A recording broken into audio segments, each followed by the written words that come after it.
Assalamu dear student. Today our topic is cost of production report, CPR. Dear student,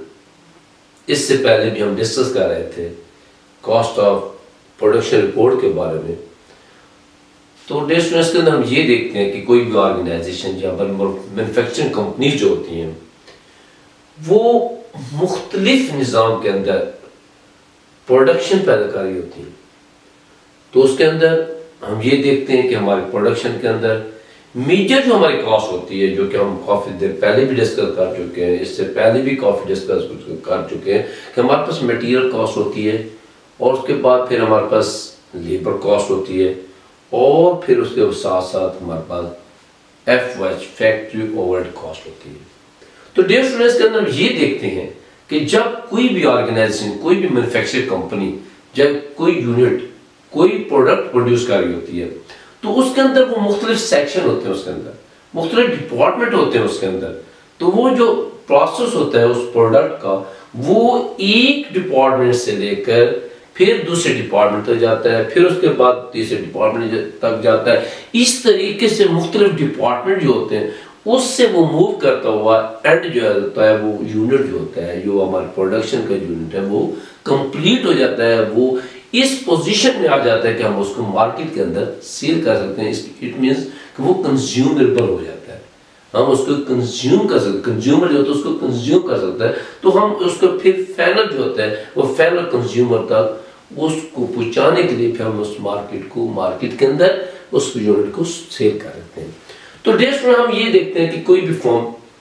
जब कोई production ये unit produce करती है तो उसके अंदर मुख्तलिफ किस्म के यूनिट होते हैं। कोई ऐसी फर्म्स होती हैं जिसके अंदर दो डिपार्टमेंट होते हैं कि एक डिपार्टमेंट के अंदर यूनिट प्रोसेस होता है, फिर दूसरे डिपार्टमेंट के अंदर जो होते हैं यूनिट प्रोसेस होकर कंप्लीट हो जाता है। लेकिन बाद ऐसी फर्म होती है, बाद ऐसी मैन्युफैक्चरिंग कंपनी होती है, बाद ऐसी प्रोडक्ट होती है जो कि 2 से लेकर जो कि 2 से ज्यादा 4 भी हो सकते हैं, 5 भी डिपार्टमेंट हो सकते हैं, जिसके अंदर हमारा जो प्रोडक्ट यूनिट है वो मुख्तलिफ प्रोडक्ट यूनिट मुख्तलिफ डिपार्टमेंट से गुजरता हुआ आखिर में जाके वो फिनिश गुड्स की शक्ल में हमारे पास सामने आ जाता है कि जिसको हम मार्केट के अंदर सेल करते हैं। और उस मटेरियल को, उस यूनिट को, उस हमारी जो प्रोडक्शन होती है उसको फिर हम क्या करते हैं, स्टोर के अंदर सेव भी कर लेते हैं। तो डियर स्टूडेंट्स के अंदर हम ये देखते हैं कि आज जो हमने डिस्कस कर रहे हैं, इससे पहले इस लेक्चर से पहले भी हमने डिस्कस किया CPR के बारे में, हमने डिस्कस किया कि कॉस्ट ऑफ प्रोडक्शन रिपोर्ट के बारे में, वो हमने पहले डिपार्टमेंट के बारे में हमने डिस्कस किया। लेकिन आज जो है डियर स्टूडेंट हम डिस्कस करेंगे सेकंड डिपार्टमेंट के बारे में कि सेकंड डिपार्टमेंट के अंदर जब हम किसी भी चीज को प्रोड्यूस कर रहे होते हैं, किसी भी चीज को हम जो है प्रोडक्ट को हम प्रोड्यूस करते हैं, तो सेकंड डिपार्टमेंट के अंदर हम इसको किस तरीके से उसको हम फॉलो करते हैं। तो डियर स्टूडेंट हमारे पास जो है ये हमारे पास है क्वांटिटी शेड्यूल। सबसे पहले हम ये देखते हैं कि हमारे पास स्पेसिमेन है किसका, CPR का, कि कॉस्ट ऑफ प्रोडक्शन रिपोर्ट का हम CPR का जो है हम स्पेसिमेन जो तैयार करते हैं। लेकिन इसके अंदर हम सेकंड डिपार्टमेंट का हम तैयार करें, क्योंकि इससे पहले वाले लेक्चर में हमने फर्स्ट डिपार्टमेंट का स्पेसिमेन CPR के बारे में हमने तैयार किया। तो डियर स्टूडेंट ये हमारे पास specimen of process cost sheet CPR,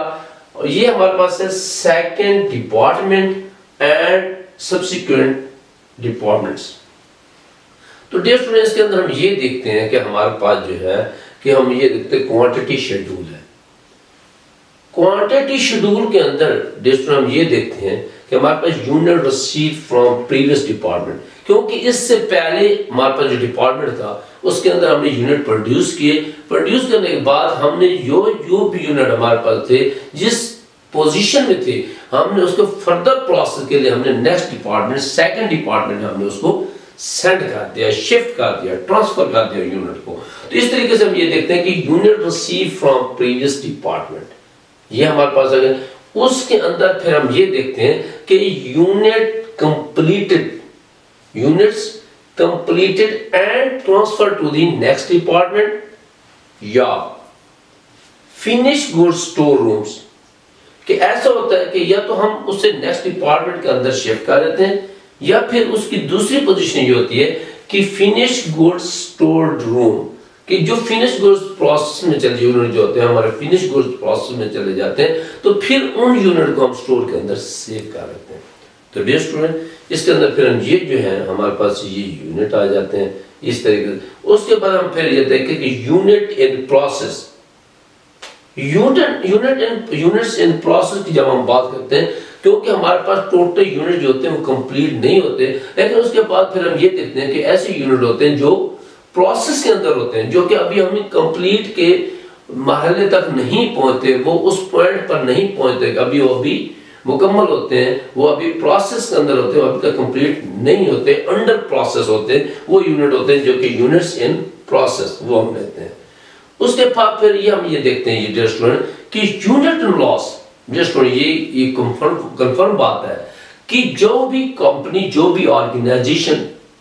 कोई भी प्रोडक्ट, कोई भी यूनिट प्रोड्यूस करती है डियर स्टूडेंट, उसके अंदर कोई ना कोई यूनिट लॉस हो जाते हैं, वो उस स्टेटस के मुताबिक नहीं होते जो हमारी रिक्वायरमेंट होती है। जब हम अगर सपोज ये देते हैं हमारे पास वाटर शूज है, हमारे पास सर्विस शूज है, उसके अंदर हम ये बात का ये देखते हैं कि वो हमें कुछ ऐसी आइटम उनके होते हैं जो हमें सेल में दे रहे होते हैं, जो लेस प्राइस में देते हैं, जो हमें मैक्सिमम डिस्काउंट बेस पे सेल कर रहे होते हैं। इट मीन उसके अंदर जो है कुछ ना कुछ यूनिट के अंदर कुछ नुकसान हो जाता है, वो यूनिट स्टेटस के मुताबिक नहीं होते। वो जो कंपनी को कुछ ऐसे आइटम होते हैं जो बिल्कुल यूजेबल नहीं होते, कुछ ऐसे आइटम होते हैं जो यूजेबल होते हैं, लेकिन वो स्टेटस के मुताबिक 100% एक्यूरेट नहीं होते। तो डियर स्टूडेंट उसके अंदर हम ये देखते हैं कि यूनिट लॉस इन प्रोसेस, कि ऐसे यूनिट जो प्रोसेस के अंदर लॉस हो जाता है, जो प्रोसेस के अंदर ज़ाय हो जाते हैं, जो वो मुकम्मल होते हैं लेकिन वो स्टेटस के मुताबिक कंप्लीट नहीं होते, वो भी हम उसको भी लॉस कंसीडर करते हैं, क्योंकि वो फुल प्राइस पे हम उसको सेल नहीं कर पाते। तो डियर स्टूडेंट ये जो होते हैं कि यूनिट लॉस इन प्रोसेस, कि ये यूनिट आ जाते हैं कि यूनिट लॉस इन प्रोसेस, फिर हम उनका टोटल कैलकुलेट करके यहाँ इसको लिख देते हैं कि हमारे पास unit completed transfer to the next department के अंदर हम ये फिर ये देखते हैं कि हमारे पास टोटल कितनी अमाउंट है। डियर स्टूडेंट फिर हम ये देखते हैं कि हमारे पास आगे जो प्रोसेस है, आगे ये है कि cost charge to the department, फिर हम ये देखते हैं कि cost charge to the department, क्योंकि कॉस्ट जो होती है ये हमारे किसी भी फॉर्म, किसी प्रोडक्शन की कंपनी के अंदर हमारे पास जो कॉस्ट होती है वो मेन चीज होती है स्टूडेंट, कि कॉस्ट जो होती है वो हमारे पास, हम डिपार्टमेंट की कॉस्ट कैलकुलेट करते हैं, हम हर सेक्शन हर डिपार्टमेंट की कॉस्ट अलग कैलकुलेट कर सकते हैं, हम टोटल कॉस्ट अलग कैलकुलेट करते हैं, हम यूनिट कॉस्ट अलग कैलकुलेट करते हैं। तो इस तरीके से हम डियर स्टूडेंट मुख्तलिफ कॉस्ट को मुख्तलिफ मरहले में कैलकुलेट कर सकते हैं। तो डियर स्टूडेंट इसके अंदर ये देखते हैं कि हमारे पास टोटल कॉस्ट हम कैलकुलेट करते हैं, फिर हम उसकी यूनिट कॉस्ट भी कैलकुलेट करते हैं कि पर यूनिट कॉस्ट क्या होती है, और फिर पर यूनिट कॉस्ट होती है हर डिपार्टमेंट की अलग पर यूनिट कॉस्ट में हम कैलकुलेट कर सकते हैं, और टोटल यूनिट्स और टोटल कॉस्ट कैलकुलेट करके फिर भी हम यूनिट कॉस्ट कैलकुलेट कर सकते हैं। तो डियर इसके अंदर हम ये देखते हैं कि cost of unit received previous department, कि ऐसे वो यूनिट जो कि हमने प्रीवियस डिपार्टमेंट से वसूल किए हैं उसकी कॉस्ट कितनी है, हम टोटल कॉस्ट लेते हैं फिर उसकी पर यूनिट कॉस्ट लेते हैं। तो इसके अंदर फिर हम ये देखते हैं कि cost added by the department, कि डिपार्टमेंट के जरिए हमारे हम कौन सी कॉस्ट को ऐड करते हैं। लाजमी बात है कि जस्ट हम इसके अंदर देखते हैं कि हमारे पास मटेरियल कॉस्ट होती है, हमारे पास लेबर कॉस्ट होती है, हमारे पास फैक्ट्री ओवर कॉस्ट होती है, ये तीन जो है हमारे पास मेजर कॉस्ट होती है। इसके अंदर हम ये देखते हैं कि मटेरियल कॉस्ट है, हमारे पास टोटल कॉस्ट होता है, उसके अंदर हम ये देखते हैं कि यूनिट कॉस्ट क्या है उसकी, फिर उसके अंदर ये देखते हैं कि लेबर कॉस्ट टोटल कॉस्ट है, फिर उसकी यूनिट कॉस्ट है, फिर हम ये देखते हैं कि फैक्टरी कॉस्ट है, ये टोटल कॉस्ट है और उसकी वो यूनिट कॉस्ट है। तो इसके बाद हम ये देखते हैं एडजस्टमेंट फॉर यूनिट लॉस, कि फिर हम ये कहते हैं कि जो यूनिट लॉस हो जाते हैं, जो नुकसान हो जाता है, फिर हम क्या करते हैं वहां उनको यहाँ हम एडजस्ट कर लेते हैं, उस यूनिट कॉस्ट को यहाँ हम एडजस्ट करते हैं। तो वो जो हमारा रूल्स होते हैं उसके मुताबिक हम उस लॉस की यूनिट को, जो हमारे पास लॉस हो जाता है उसकी कॉस्ट को हम यहाँ फिर एडजस्ट कर देते हैं। तो डियर इसके अंदर हम ये देखते हैं कि हमारे पास आगे जो है फिर हम ये देखते हैं इसकी टोटल कॉस्ट अकाउंटेंट फॉर हमारे पास ये आ जाती है। दोस्तों ये हमारे पास कॉस्ट को हम टोटल करते हैं और टोटल कॉस्ट, इस कॉस्ट को हम फिर आगे शिफ्ट करते हैं कि टोटल कॉस्ट अकाउंटेंट फॉर, ये हमारे पास आ जाती है। उसके बाद फिर हम ये देखते हैं cost accountant for as follow.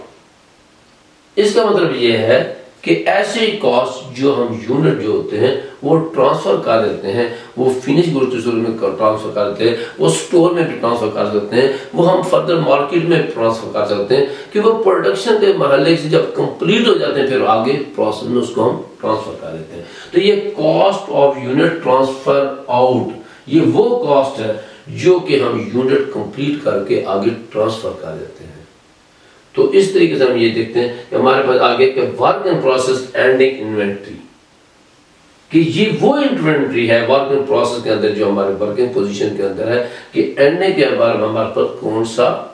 क्या हमारे पास कॉस्ट है, हम वो देखते हैं। Adjusted cost from previous department, जो प्रोसेस के अंदर था हम ये देखते हैं, प्रोसेस के अंदर हम प्रीवियस डिपार्टमेंट जो कॉस्ट है वो उसको हम देखते हैं। उसके अंदर फिर ये हम देखते हैं कि हमारे पास मटेरियल कॉस्ट होती है, फिर हम ये देखते हैं कि हमारे पास लेबर कॉस्ट होती है, फिर हम ये देखते हैं कि फैक्ट्री ओवरहेड कॉस्ट होती है। फिर इन तीनों कॉस्ट को हम आपस में जमा कर लेते हैं तो हमारे पास जो कॉस्ट होती है ये हमारे पास कॉस्ट हो जाती है, टोटल कॉस्ट हो जाती है। उसके फिर हम अंदर देखेंगे टोटल कॉस्ट अकाउंटेंट फॉर, और वो कॉस्ट जिसको हम जमा कर लेते हैं, अकाउंट कर लेते हैं, जो हम अकाउंट करते हैं वो हमारे पास जो होती है जी कॉस्ट होती है accounted cost. Total cost accounted for हमारे पास ये कॉस्ट आ जाती है। तो डियर स्टूडेंट हम इसके अंदर ये देखते हैं कि एक हमारे पास स्पेसिमेन था, स्पेसिमेन को हमने जिक्र किया कि कोई भी कंपनी है, हमारे एबीसी मैन्युफैक्चरिंग कंपनी है, इसका हमने एक स्पेसिमेन, सपोज हम स्पेसिमेन तैयार करते हैं तो हम जो है कंपनी का नाम लिखते हैं कि एबीसी मैन्युफैक्चरिंग कंपनी है। फिर हम देखते हैं कि CPR, process of cost sheet, इसका दूसरा नाम जो CPR cost of production report, CPR cost of production report, इसका दूसरा नाम है कि प्रोसेस ऑफ कॉस्ट शीट। तो इसके बाद हम ये देखते हैं for the period ended on, जिस पीरियड को हम बनाएंगे वो हम यहाँ